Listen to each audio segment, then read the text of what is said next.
I am so excited to have our special guest, and she's got so many counterintuitive, interesting ideas that you are going to love. But one of the stories I'm going to make her tell is how she nearly got thrown out of Elon Musk's office. That's that we're going to put that on her resume.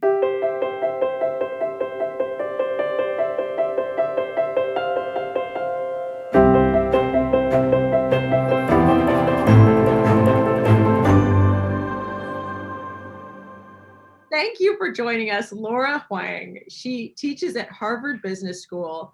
Your background is amazing. I was rereading it. We haven't talked in a year, and I was rereading your bio, and you were in the Financial Times, the Wall Street Journal, Forbes, and Nature.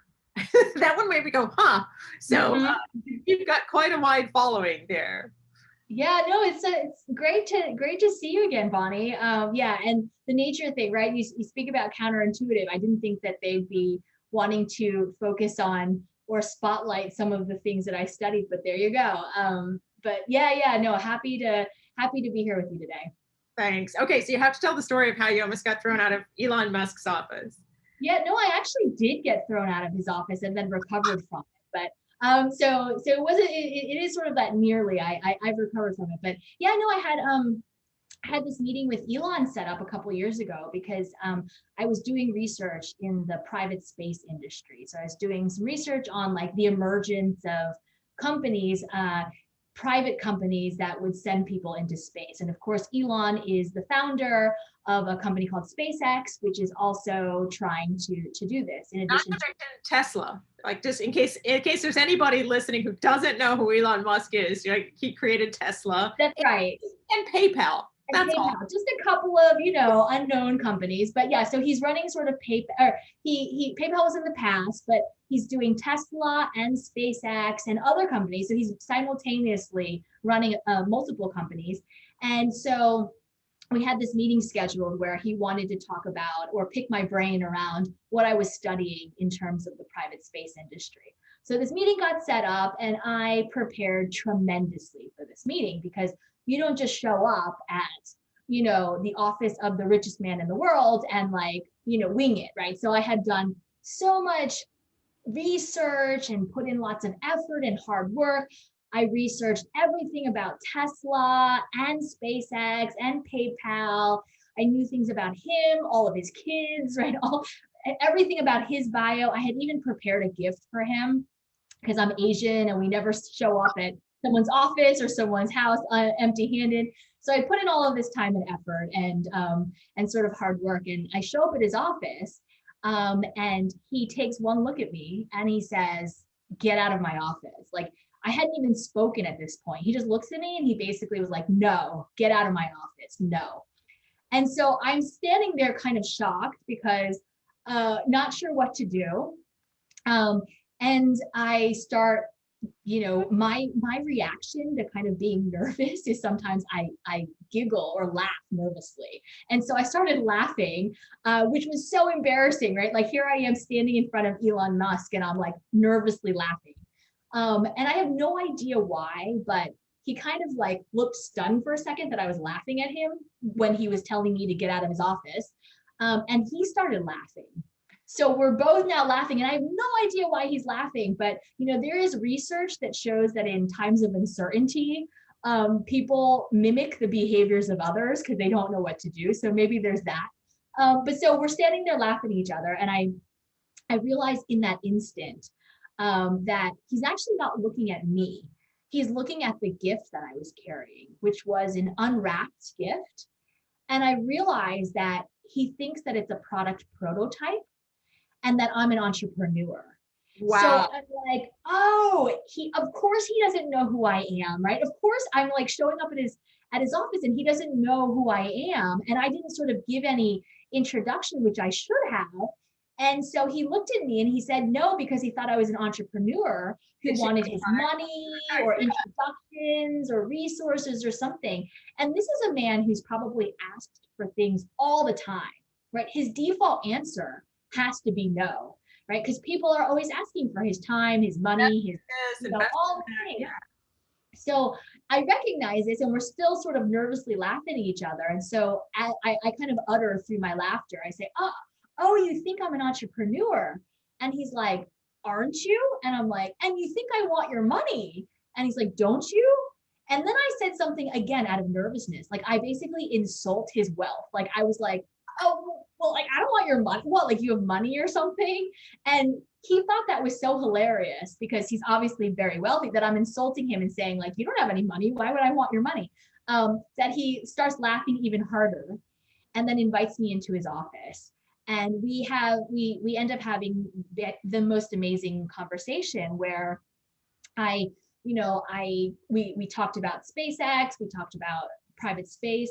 And by the end of the meeting, he actually was offering me all of the very things that he was so adamantly saying no to, like things that I didn't even want, right? Things that I had never even intended to ask him for. He's openly offering them, saying like, oh, you know who else you should meet? And you know who I should introduce you to? And all these sort of things that were sort of so unexpected. And so I tell this story of like, how was I able to gain an edge over one of the richest, most powerful men in the United States, especially when I started off. That is a great example of your work, right? So this is a great time to say what the EDGE acronym stands for, right? Yeah, so EDGE is, so the title of my book is EDGE. It's called EDGE, Turning Adversity into Advantage.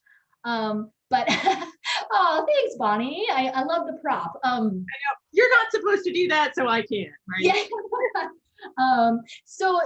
But EDGE, even though it's the title of my book, it actually stands for the framework that I have been researching and that I have developed over the course of the last decade of my work, where the E, D, G, and E actually stand for the components of this framework, where the E stands for enrich, the D stands for delight, the G stands for guide, and the final E stands for effort and hard work. And enrich is sort of like, what's the ways in which you enrich and provide value, right? I knew that I would enrich and provide value to Elon. It's just he didn't see it, right? He didn't know it. The door was slammed in my face, right? But you had done your homework. Like you said, you don't just wing it. You know you can provide value. So you came in ready to do the E in EDGE. For sure, right? So I had done all of my research. I had studied all of that. But the E, like being able to enrich, that actually was something that, because the door was sort of slammed in my face, that I didn't have the opportunity to show. The D stands for delight, right? Which is what I was unintendedly able to do with Elon. He was so delighted with this comment where I was insulting his wealth, that he was like, oh, that's literally cracking the door open so that you have the opportunity to show how you enrich and provide value. The G stands for guide, which is to say you're constantly guiding in our lives. We constantly need to be guiding the perceptions that others have about us. And, this perception, this underlying perception that I realized, he thought I was an entrepreneur who wanted his money. I needed to guide that perception and needed to continue doing that, guiding the perceptions of who I actually was over the course of the meeting. And the final E stands for effort and hard work.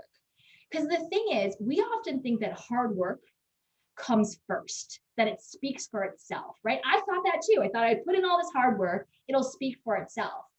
But in fact, we know deep down that even though hard work is critical, and I would never say that it's not critical, but that it actually comes last, right? That's why effort and hard work come last in my framework, because when you know how you enrich and delight and guide, that's when your effort and hard work harder for you, right? That's when you get those tailwinds. That's when you're sort of working twice as hard, not for half the amount of benefits, but you're working twice as hard for 3 times the amount of benefits, right? That's the power of when you're able to enrich and delight and guide your hard work. You do get that hard work plus. So there's so many things I want. This is so perfect for our audience. And as you know, we are more interested in how do diverse people get ahead in corporate America rather than fixing the system. And there's so much great stuff being written nowadays about fixing the system and unconscious bias and systemic racism and all that stuff. And that's great.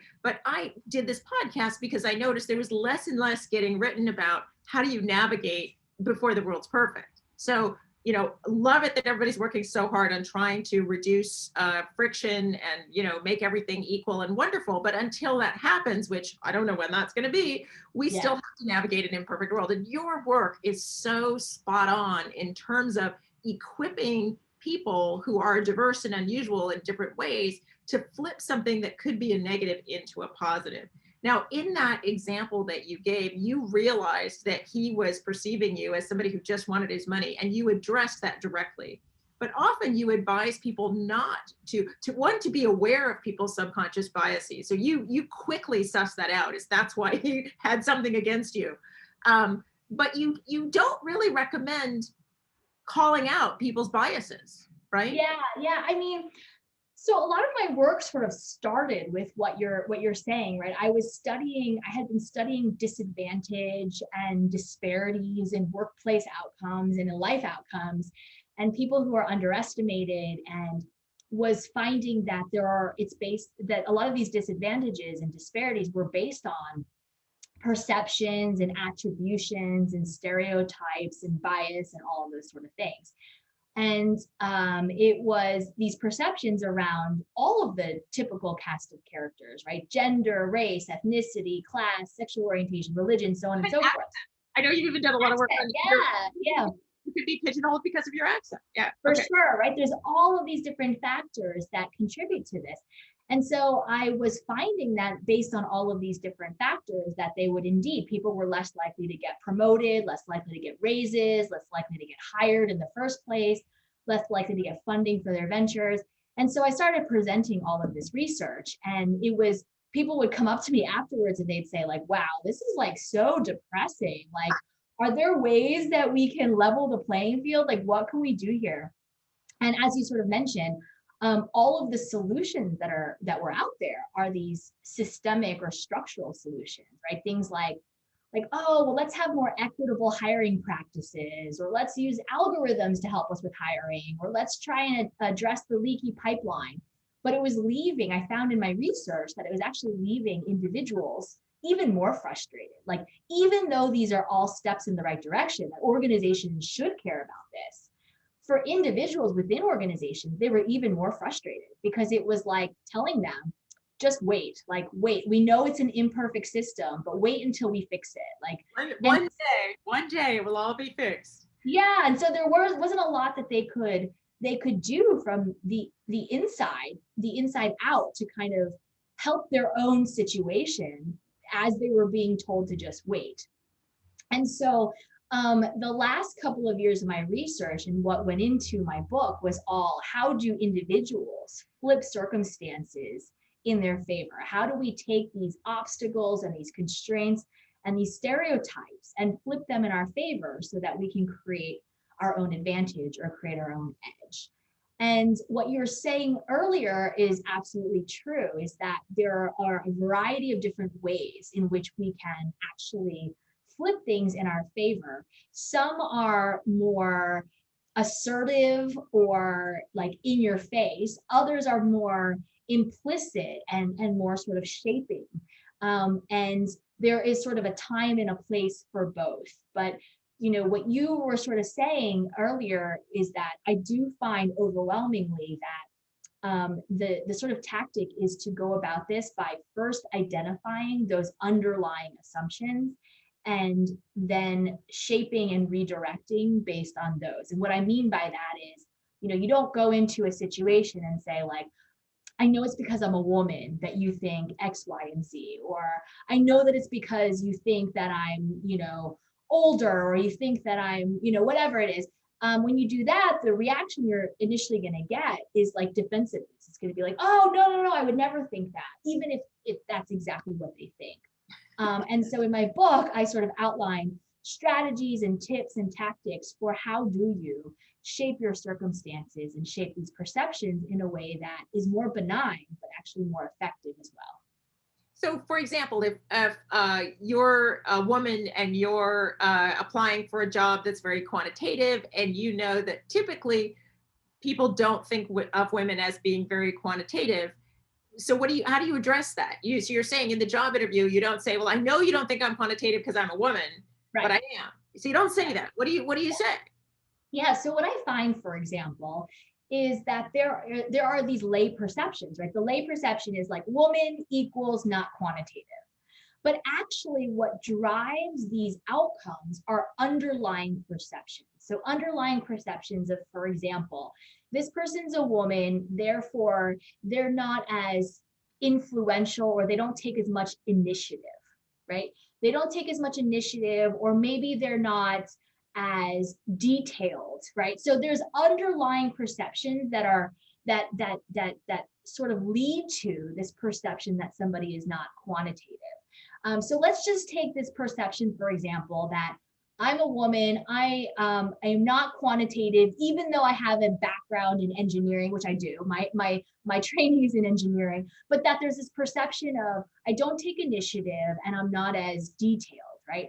So what I did was I ran a series of studies where I would take women and I would say to them, before they would go into an interview situation, for example, I would say to them, the perception they have about you is that you don't take initiative. Or the perception that they have about you is that you're not detailed, that you're not, that you're not going to be able to comprehensively address things. And then these women would go into an interview situation and I would hear them saying astounding things. They would say things like, they would get asked the normal types of questions that we get asked in interviews. Things like, well, tell me about a time when, this, or if I was your manager and asked you this, what would you do? Like these behavioral types of questions. And I would hear them saying things like, let me tell you about a time when I fought for resources for my team. Or let me tell you about a time when I had this project and I needed to really take care of all of the details and did it in this really innovative sort of way. They would give examples of times when they took initiative, or they were interpersonally influential, or they were detail oriented.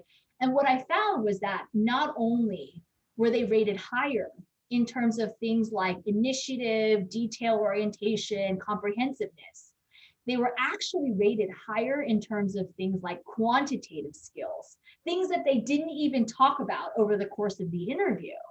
And they were as well, they also were much more likely to get the job or the raise or the promotion or the funding or whatever the outcome that they were looking for. And so sort of digging a little bit underneath the surface on why this works. Like, why is it that when you address these underlying perceptions, it actually changes the perceptions of these stereotypes as well as the outcome?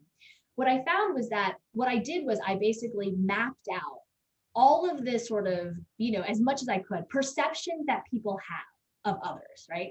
So this is what you call the Hall of Horrors in your book, right? Is that you kind of lay out, here's the stereotypes you're fighting.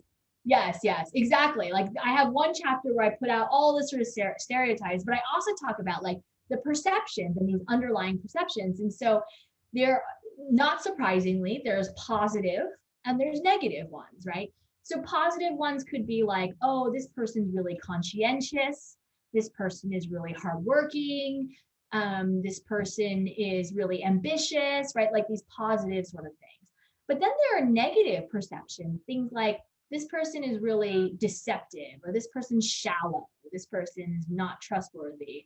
And interestingly, what I found is that after mapping out all of these positive and negative perceptions, they cluster. There's some that cluster together. So for example, being conscientious clusters together with sort of being not untrustworthy, right? There's some that sort of cluster together, right? So right. Being shallow. But conscientiousness sounds like the opposite of being trustworthy. Yes. And what happened exactly, right? So what I found was that there's these clusters of positive and negative. And so just like there's a thin line between love and hate, right? You love someone and then oh my gosh, now I hate them. Now there's these clusters, there's also a thin line between these positive and negative. Wow. So that I could change subtle signals or cues or perceptions for someone who is seen as not trustworthy. And I change a slight signal, and now that same person is being seen as conscientious, right? So that you could toggle between these positive and negative manifestations and vice versa. But so that I could take these negative perceptions and alter things such that that same person is now seen with that in that positive light. So you can literally flip You're these. so blowing my mind. So in our course that we teach for diverse leaders, one of the things we talk about is telling and selling your value. And you sort of alluded to it earlier, is you can't just eat, work through lunch every day and never connect with people and just hope everybody will see your value, And so all the strategies you're talking about is to be proactive about people really seeing your value, as opposed to just relying on stereotypes. Because your point, and I love your honesty, is if you don't manage what people are seeing, they will resort to stereotypes, and that will fill in the blank, And so it's important to be proactive. And so enrich, delight, guide, all those things. And it's what you're saying is that you can shift how people see you, and you can do it. But what's different than what we typically teach, we teach how to do it, like use quantitative measures, use use different factors to be specific. But you're also saying be aware of what the other person's perception is. So be aware of your strengths, but also be aware of the perceptions. And what you're saying is you can manage some of those perceptions without being heavy-handed, without saying, I know you probably perceive me as lazy because I'm Black, and that's your stereotype of Black people, But you don't say that, because then you've insulted them and raised their defenses. But you can provide them with data and specific information and stories about yourself that are going to flip those stereotypes. And what I hear you saying too is once you flip it, it flips hard. And Yes. you get an extra benefit about it, which is You get an extra edge. So that's why it's, instead of addressing those negative manifestations, you're finding the equivalent, whatever that cluster is. So instead of saying, you think I'm not quantitative, you know what that underlying perception is around being quantitative versus not quantitative. If you flip that underlying perception, you're also flipping that other piece of it. And so it's very benign, because even if you're wrong, even if it has nothing to do with, for example, how detail oriented or how curious you are or how much initiative you take, all you're doing is you're giving them examples of how much initiative you take. And the other reason why it's so powerful is because it's very authentic. You are giving them real examples of how you did take initiative, like how you were detail oriented, how you were curious, how you were innovative. Like it's not an impression management technique. It's just understanding that how they're seeing you is an inaccurate portrayal of who you really are. And so you're giving them examples of those positive manifestations of how they are incorrectly seeing you. So it is truly authentic, and it is even more powerful because these are examples from your real life, and these are things that you've experienced, and it's not just a pitch or something inauthentic. I'm so glad you said that, because I know a lot of people worry a lot about authenticity, and is this fake? Is this just manipulating people? But what you're saying is, when you understand how perception works and what's happening on the other side and what's happening to you, you're actually able to guide people to a truer understanding of who you are. And that's powerful. And that's when this has power. When people try to use what you're talking about to fake people out, that doesn't work, right?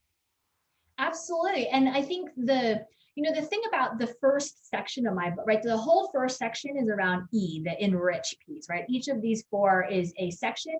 The enrich, we often think about how we enrich and provide value as just like self-awareness, right? What are your strengths? What are your weaknesses? What are your underestimated strengths?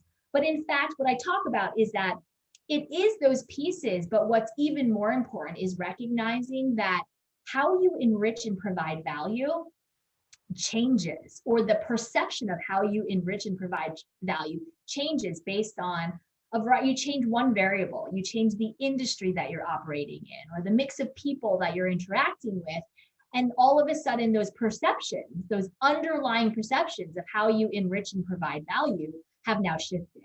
And so much of the enrich piece is also about honing your ability, really developing that intuition around knowing how others see you, regardless of what type of context or environment that is. When you're able to do that, you really do gain this unique edge, because everyone is different and everyone has different ways that they enrich and delight and guide. And so this is why it provides this unique edge for yourself.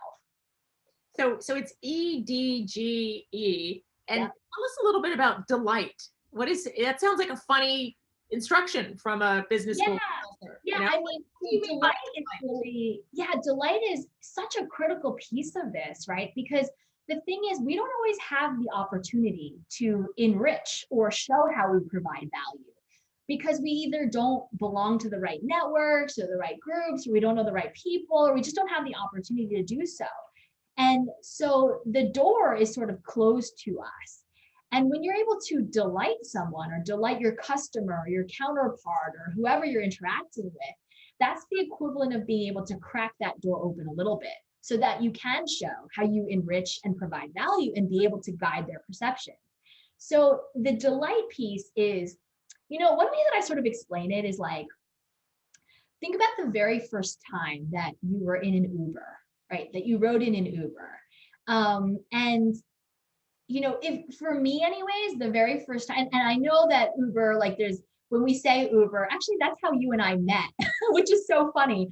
Bonnie and I actually met because of oh Uber. my gosh, that's right. I Yeah, completely I forgot. didn't even realize that when I was giving this example. And then I was like, wait a second, We were Bonnie doing, and I an actually met. advisory committee. We were on an advisory committee for Uber. That's right. Yeah, so I know, so I'm thinking like advisory committee, and so I know sometimes we say Uber and people think of like management issues or like sexual harassment or whatever, but like put that aside just for a second and think about the very first time you were in an Uber. And for me anyways, it was like this feeling of, whoa, like what is going on? This is so cool, but also terrifying, right? Like it was this, I'm in a stranger's car and they just know where they're going to take me. And like, this is their car. Like it's weird, but it's also so cool because they know where I'm going and I'm not going to hand them any money. So it was like this feeling of like, for a couple of seconds, I was on alert. Like my brain was on alert. I was like, whoa, what is happening? And I wanted to sort of learn more. Like it was like, what's going on? Like, what is, and that's delight. It's not necessarily positive or negative, but it's like this momentary feeling of like something, Curiosity and yeah, engagement. something is Yeah. different, or like it's making me sit up and like pay attention in a different way.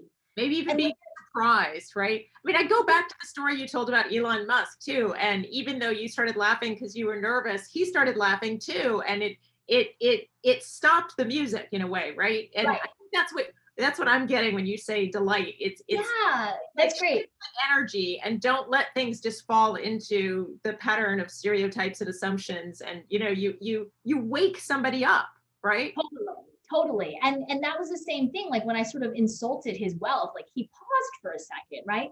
It like he stopped for a second. And that's the same thing that like when the first time I was in an Uber, and when we're able to like when that feeling, when we're able to get that sort of feeling from our counterpart, that's when there's more of a canvas or like an opening or a blank slate for you to show how you enrich or provide value. Or it doesn't matter if they've known you for 10 years or they just met you. It's like they're suddenly open to learning something new, or they're open to a new perspective, or they're open to how you enrich and provide value. And that's sometimes the catalyst that we need in order to then be able to gain our edge. And so it's such an important skill to be able to take doors that are closed and know how we uniquely do delight, so that we can continue to then guide those perceptions and those expectations. It's that opening that allows us to begin to guide. You, And you, that's you often say life rhymes. What do you mean by life rhymes? Yeah, I mean, I truly believe that we have these situations in our lives that give us clues to how others perceive us, clues to how we enrich, clues to how we delight. And one of the ways that we hone this intuition about ourselves and how we provide value and how we create an edge is by paying attention to situations in life that rhyme. So, for example, like if you think about like an exercise that I do with my students, I have them think about the very first memory that they ever remember, ever in their lives. And then it's not so much about the memory, but then I say, like, if you had to tie one emotion to that, like anger, frustration, excitement, what would be the emotion that you would tie to that? And then I'm like, okay, what's the second memory you have where you feel that emotion? Not the second memory you have, but the second time you remember having that same emotion, right? And this is what I sort of mean. These can be two completely different contexts or two completely different environments or different people, but they'll feel the same emotion. And like, what does that tell you about like the chip that you might have on your shoulder, or the sort of vulnerability you might feel, or some sort of hang up that you have, right? This is just one small example of the types of exercises that I run through with my students, where we can see like, why did I have this feeling when I was in 5th grade, and then the same feeling when I was a senior in high school? Like, what does that sort of tell me about the perceptions that others have about me and how I reacted, and the ways in which I delight or the ways in which I didn't delight? And so there are these patterns even in our lives that can be very enlightening. So you can sort of identify maybe some negative patterns you have about assumptions you make about people, but then you can flip the script and create positive patterns, you're saying. And so if you're paying attention to that, you can start to see where you're doing that. Both perceptions that you have, but also how others react to you, right? Like how others are reacting to you in a variety of different contexts that allow you to again get more perspective on things. Yeah. So both sides of it. I'd love to see if we could give some specific examples to people too that could be helpful. And I'm not sure how we would do this, but like if we wanted to talk about an LGBT example or a Hispanic example or a Black men's example or something like that, is it, is that the hall of horrors that we'd be talking about? What are the ways those people are discriminated against? Or are there insights you can give or examples you can give of people who have flipped the script in those?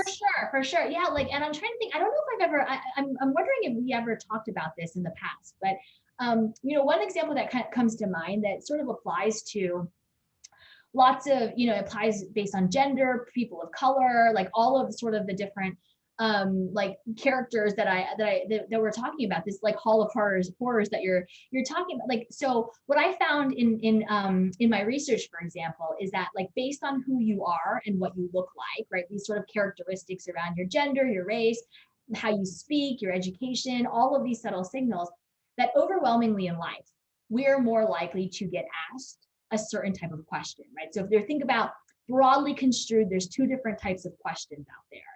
And we're more likely to either get asked one type or another type of question. And so, for example, it's like, to make it super obvious, like questions like, what does success look like to you? Or what's your overall vision? What's your overall vision or your dream or your passion? Or questions around like those types of things, success and your vision and your and then there's like another type of question, which are things like, what type of people do you feel least comfortable with? Or what keeps you up at night, right? And so I'm making it really obvious, but what I find is that these two types of questions are called promotion-focused questions or prevention-focused questions, right? Wow. Promotion-focused questions are ones that are like, about the opportunity, how big you could take something, whereas prevention-focused questions are those that are about things like the risks or the obstacles. What stops you? What might get in your way? Yeah, right. And so this is not something that's like, this is not something that I kind of concocted, right? This is like lots of researchers have kind of studied that there are lots of these questions fall into these two categories. But what I found was that, for example, investors ask their questions in these two different ways. And so, for example, women or people of color are more likely to get asked questions that are things like, how many daily and monthly users do you have? Or what's your break-even point? Or, did your Turing test this? right? So they're more likely to ask women and people of color questions that are prevention focused questions.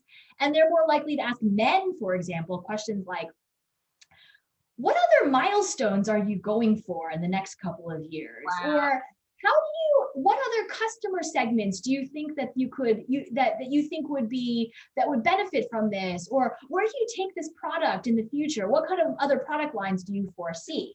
Another way to say that is they're asking certain groups of people questions about how are you going to succeed? And they're asking other people, how are you going to fail? Sort of, yeah. But they're all, but in a way, it's also like, but so if you think about these investors, right? At the end of the day, who are they going to invest in? The people who are talking about the opportunity and how scalable it is and how big the vision could get, or the people who are talking about like break-even points and daily users, and right? Because what happens is that when we are asked a prevention-focused question, we stay at that level. We stay at the prevention-oriented level. Like we give a response that is in line with the question that we are asked. And so what I find is that what do we do about this, right? So what I find is that when we are asked a prevention focused question and we recognize it, we do answer the question, but we answer it quickly and then we flip it to a promotion oriented response. So for example, if we're asked a question like, wow, there are a lot of competitors in this space, like how are you ever going to compete with these competitors, right? You do answer the question. You say things like, yes, there are a lot of competitors, including competitor X and Y and Z. But what our product is able to do is all of these things that allow us to, in the future, go after new customer segments and expand to these other product lines. We flip it to a promotion-oriented response. And what I find there is that not only do we gain more funding than before, we actually gain more funding than those who were only asked the promotion focused question. We actually gain an edge over the men or the people who were asked just the promotion oriented question. So there are ways that we can create that advantage for ourselves. And it's not just questions, right? In my book, I outline lots of ways that we interact with others, more than just sort of these questions and these answers.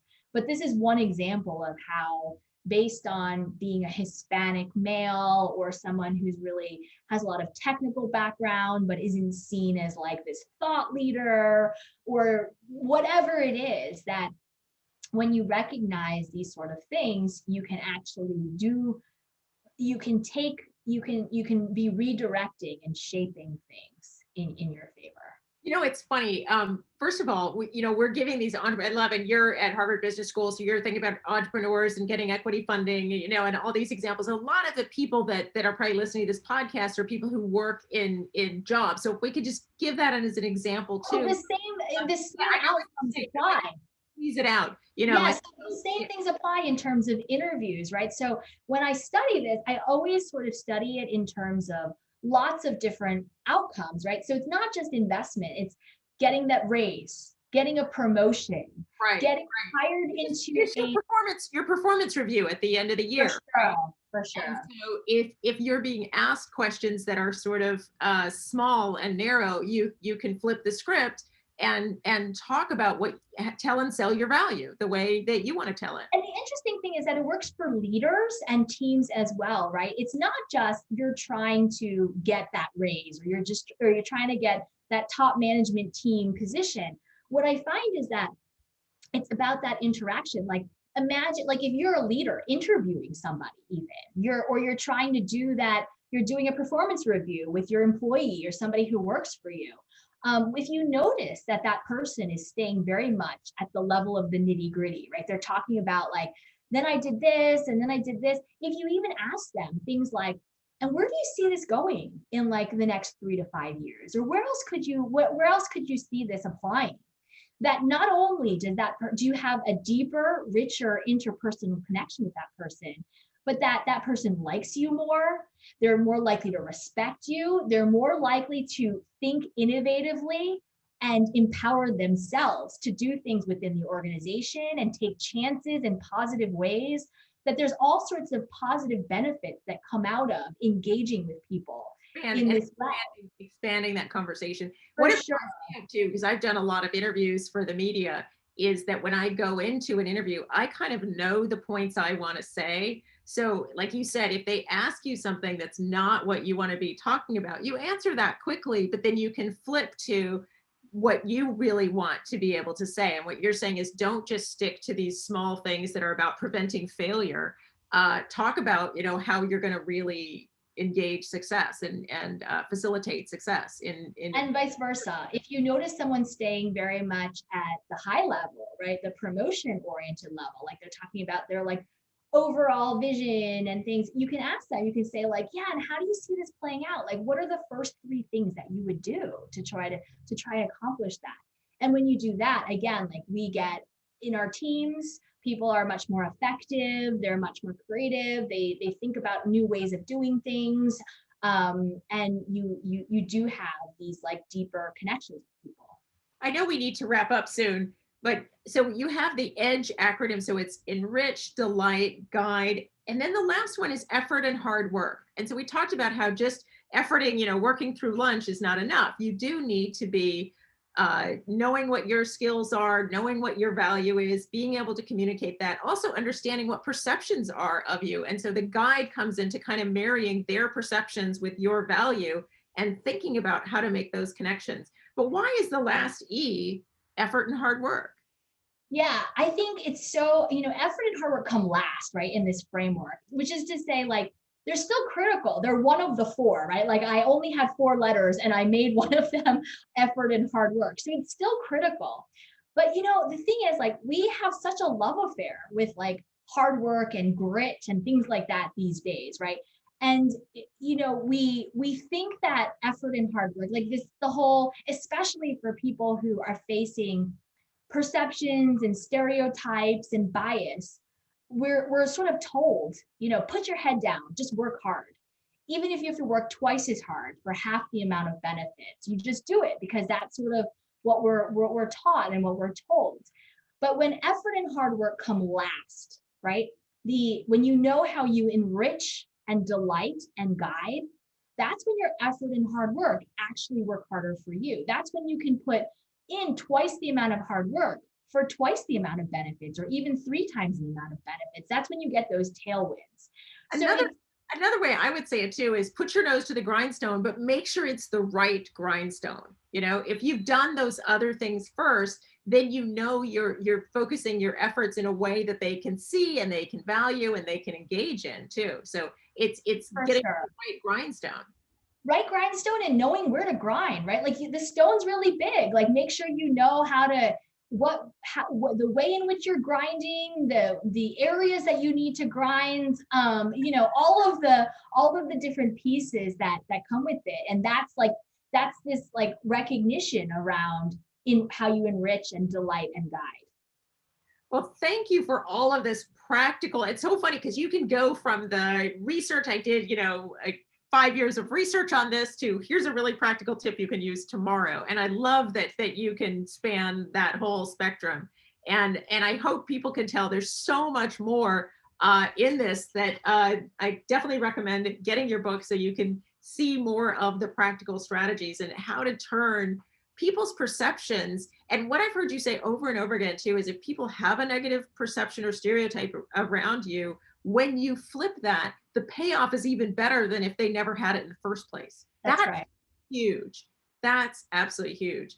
So before we sign off, is there any last piece of wisdom you want to share that I didn't ask you? Yeah, I think it's really around this like empowerment. You really can empower yourself from the inside, even when you do face an imperfect system. There are things that you can do that you don't need to just wait for the system to sort of change. So thank you so much, Bonnie. It's always a pleasure chatting with you. Keep doing the great work that you're doing and empowering people to find their edge and turn adversity and disadvantage into advantage. So great spending the time with you. Thank you so much. Sure.